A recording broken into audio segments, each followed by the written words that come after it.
Boa noite a todos. Que a paz de Jesus nos envolva hoje e sempre. Essa semana estudaremos o capítulo 55 do livro Vinhas de Luz, que tem o título Igreja Livre.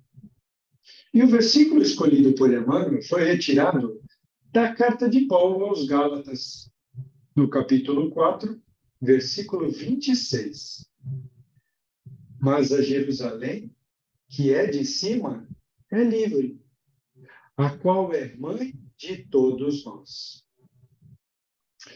Falar de Paulo é sempre muito prazeroso, porque seus ensinamentos são belíssimos e seu exemplo de vida é um convite ao trabalho. Por diversas vezes aqui contamos a história de Paulo e de sua conversão. E hoje eu gostaria de chamar a atenção sobre o seu exemplo de trabalho. Muitas vezes nos desmotivamos, pensando que devido aos nossos erros ou devido aos nossos problemas, não possamos fazer algo de bom ou tentar algo novo. E quando isso me acontece, eu lembro dessa jornada de Paulo. Pois enquanto ele era Saulo, perseguidor dos cristãos, ele era perseguidor dos cristãos. E após conhecer a Jesus, ele se dedicou aos gentios e ao Cristo. Vejam que enquanto sua compreensão era somente a lei judaica, ele se dedicou e combateu tudo que era contrário, conforme seus ensinamentos da época. Mas a partir do momento que conheceu o Cristo, ele teve a oportunidade de ampliar seus conhecimentos. Ele trabalhou ainda mais. Mas dessa vez não foi um combate, mas sim um acolhimento aos que não compreendiam a boa nova. E percebendo isso, eu vejo como faz sentido aquela frase de Chico Xavier. O espírita que não se preocupa com a renovação íntima ainda não compreendeu a essência do espiritismo. Mas antes de falar sobre a carta aos Gálatas, eu gostaria de chamar a atenção para o título escolhido por Emmanuel, Igreja Livre. A palavra igreja nos remete ao local, aquele local da missa da religião católica. Mas quando procuramos no dicionário, igreja quer dizer assembleia. Ou seja, igreja é uma reunião de pessoas com o mesmo pensamento e com o mesmo objetivo. Então, somente para contextualizar, quando Paulo se refere à igreja, ele não se remete ao lugar ou ao templo, mas sim à assembleia ou à reunião de cristãos. Enquanto estive estudando este capítulo, duas interpretações me chamaram muito a atenção. A primeira delas seria quanto ao entendimento de uma igreja livre no contexto de liberdade religiosa. Hoje, aqui no Brasil, já temos uma certa liberdade de dizer que somos espíritas. Mas, algum tempo atrás, isso não era bem visto. Quando eu era criança, por exemplo, fui instruído pelos meus pais a responder que minha religião era outra, apesar de frequentar um centro espírita desde pequeno. Dizia meu pai que nem todos sabiam o que era espiritismo. Isso poderia causar problemas. E com isso percebemos na pele a importância dessa liberdade de aceitar e respeitar todas as religiões. Mesmo porque, com a doutrina espírita, conseguimos compreender que cada indivíduo está em uma fase de aprendizado diferente. E por isso se faz necessário várias religiões. Pois em cada uma delas temos uma oportunidade nova de aprendizado. O que me ocorreu foi quando eu estudei a carta de Paulo aos Gálatas. Somente para contextualizar, essa região da Galácia é onde fica atualmente a Turquia. Outro ponto é que essa carta não era destinada a uma única comunidade, como em Corinto, por exemplo. Mas a região da Galácia era muito grande e com diversas igrejas e comunidades já instaladas. Outra diferença é que nos habituamos a ver as cartas de Paulo mais amorosas, mais acolhedoras. Mas nesta carta aos Gálatas, ele apresenta um tom mais rigoroso, ele apresenta um tom mais combativo. E por que isso?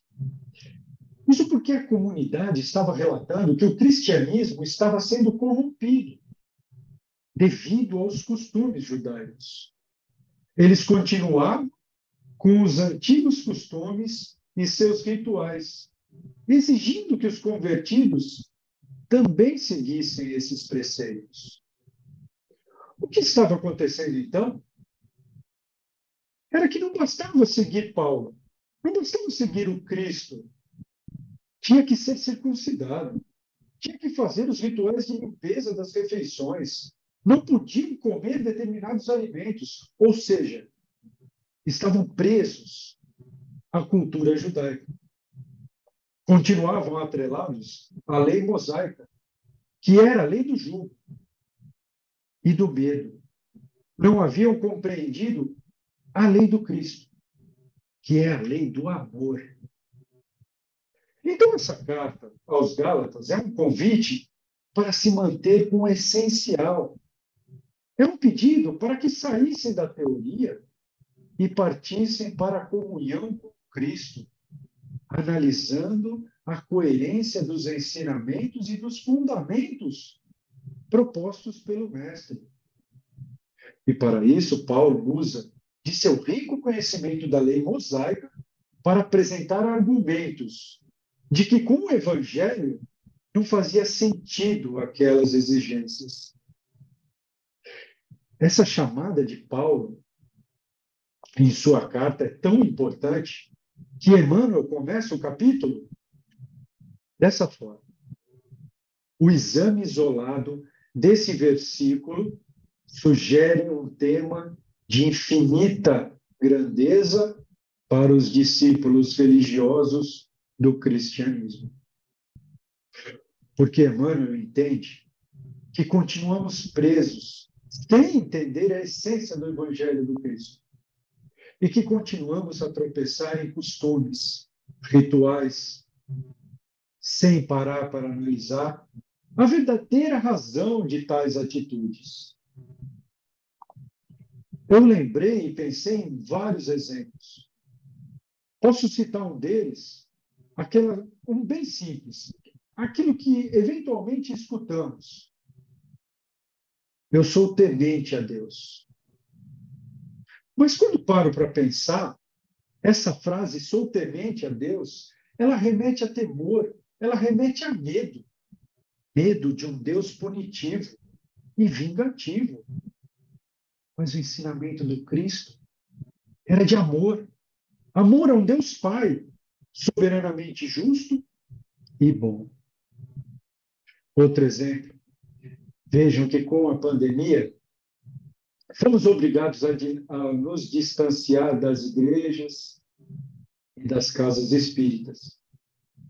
E somente assim pudemos compreender que o verdadeiro templo está dentro de nós.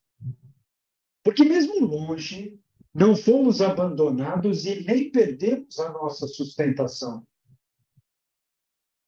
Mas essa compreensão não foi para todos, pois houveram muitos que, apegados aos velhos costumes, não aceitaram as novas possibilidades. Hoje, podemos acompanhar a nossa palestra semanal porque alguns compreenderam o que era realmente a igreja livre e, com muito carinho e dedicação, nos ensinaram que era possível estudar e aprender mesmo distante do templo ou da casa espírita. Temos exemplos em todas as religiões de que não compreendemos por completo a essência dos ensinamentos de Jesus. Se pensarmos bem, o Evangelho não é religião, é um estilo de vida, pois ele está ligado à caridade, ele está ligado ao amor, e não aos rituais e às liturgias. Emmanuel continua o capítulo dizendo assim: o espírito orgulhoso e sectário, há muito tempo dominante nas atividades da fé, encontra na afirmativa de Paulo um antídoto para suas venenosas preocupações. Pois estamos há muito tempo enraizados e presos a coisas que nos distanciam do essencial. Precisamos amadurecer espiritualmente. Até mesmo pensando nisso, lembrei da lei de causa e efeito, onde interpretávamos fez, pagou. Faço algo não bom e pago lá na frente, porque acredito que vou recompor a lei pagando da mesma forma. Mas a lei de Deus diz que se você matou, você, ao invés de morrer para pagar, você tem que proporcionar vida, vida a outras pessoas. Lembremos de Pedro: o amor cobre uma multidão de pecados. Precisamos deixar de ser escravo dos convencionalismos, pois, conforme Emmanuel, de quando em quando, rajadas de ódio e dúvidas sopram nas igrejas desprevenidas da terra. Então, nós, como família, e nós, como grupo espírita, precisamos estar atentos, preocupados mais com a estrutura, com o essencial, do que com os adereços, do que com as convenções. Não é o fato de fazer algo na igreja ou fazer algo na casa espírita que vai me fazer mais puro, que vai me fazer melhor. São as minhas atitudes, são os meus comportamentos. Eu vi um exemplo que me fez pensar muito. Eu vi assim: se você parou de beber ou de fumar, ótimo. Mas, se você se sente melhor do que os outros por causa disso, cuidado, porque isso não te faz melhor, isso é o seu ego. E não uma demonstração de evolução. Então, o convite de hoje é para seguirmos nossa trajetória sem ficarmos presos a costumes ou rituais, caminhando com uma consciência tranquila e utilizando a fé raciocinada que a doutrina espírita nos ensina tão bem. Emmanuel finaliza o seu texto desta forma: há uma igreja augusta e livre na vida espiritual, que é a acolhedora mãe de todos nós. Então, estudando esta lição, eu entendi que o Evangelho, ele não é religião, com rituais, com costumes, mas sim a conduta, uma conduta de vida, com confiança e com fé. E para finalizar, eu gostaria de lembrar daquela conhecida história do avião que estava passando por uma violenta turbulência. Os passageiros, em pânico, rezavam, faziam promessas, se apegavam a símbolos e amuletos. Era um desespero generalizado. Até que um desses religiosos olha para o lado e vê uma menininha brincando com sua boneca, bem calma e sorridente. Ele se dirige a essa menina e diz: Você não está sentindo a turbulência?